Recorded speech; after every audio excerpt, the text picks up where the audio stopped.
Қайырлы күн баршаңызға, каналыма қош келдіңіздер. Бүгін сіздермен бірге өте пайдалы, әрі дәмді, әрі тойымды болып шығатын асқабақтан орамаханым жасайтын боламыз. Егер видео қызық болса, видеоны өткізбей, видеоны мұқият соңына дейін қараңыздар.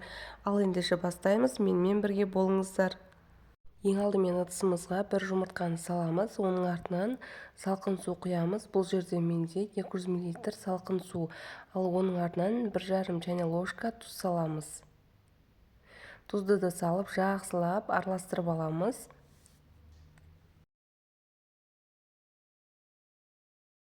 Міне жақсылап араластырып алдық. Енді үстіне аз-аздан ұн салып қамыр илейміз.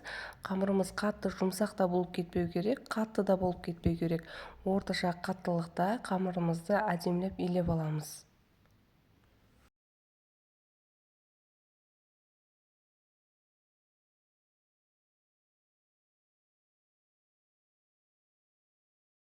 Міне қамыр да дайын болып қалды. Дайын болған қамырды осылай 1-2 илеп жіберіп, салафанға салып тындыруға қойып қоямыз.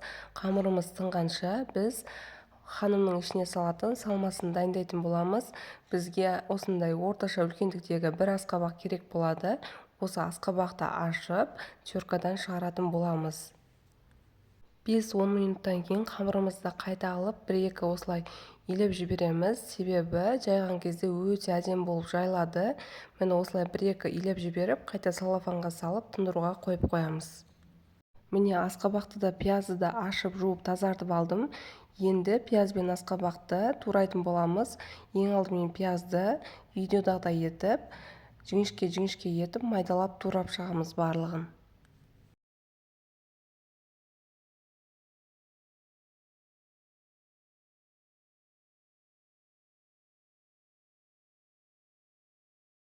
Пияздың барлығын турап шықтым.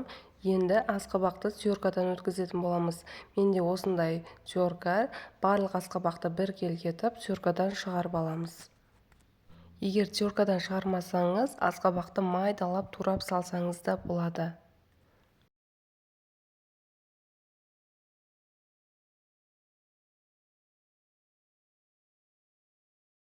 Асқабақтың барлығını теркадан шығарып алдым. Енді үстіне тұз бұрышын салатын боламыз. Ең алдымен 1,5 чайный ложка тұз саламыз.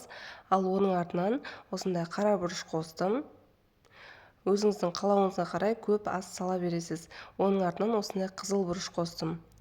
Барлығын салып, жақсылап қолымызбен араластырып аламыз.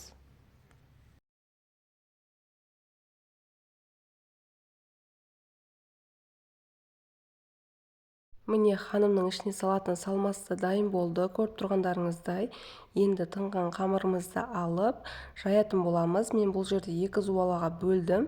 Осылай үлкен зуала етіп жайсаңыздар да болады. Бірақ маған осындай кішірек зуала етіп жайған ыңғайлы. Міне осылай 2 зуала жасап алдым. Енді 2 зуаланы да әдемілеп жұқалау етіп жайып шығамыз. Ең алдымен қамырды осылай қолымызбен басып жайып аламыз жан-жақтарына. Одан соң оқтаумен жайлап жайып бастаймыз. Қамырды сағат тілімен айлантырып, әдемілеп жұқалау етіп жайып шығамыз.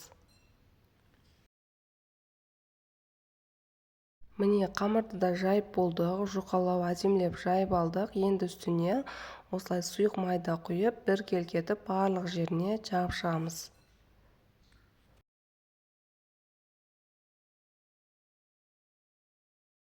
Барлық жеріне майды бір келгетіп жағып шықтым. Енді үстіне дайындап алған салмамыздың жарты бөлігін саламыз. Жарты бөлігін салып, барлық жеріне бір келгетіп жайып шығамыз.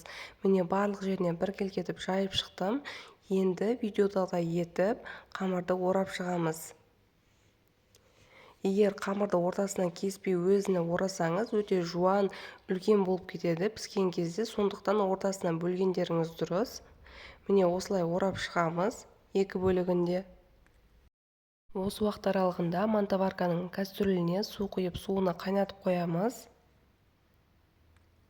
Міне қамырды да жақсылап әдемілеп орап алдық. Енді мантаварканың барлық жеріне бір келгетіп майлап шығамыз.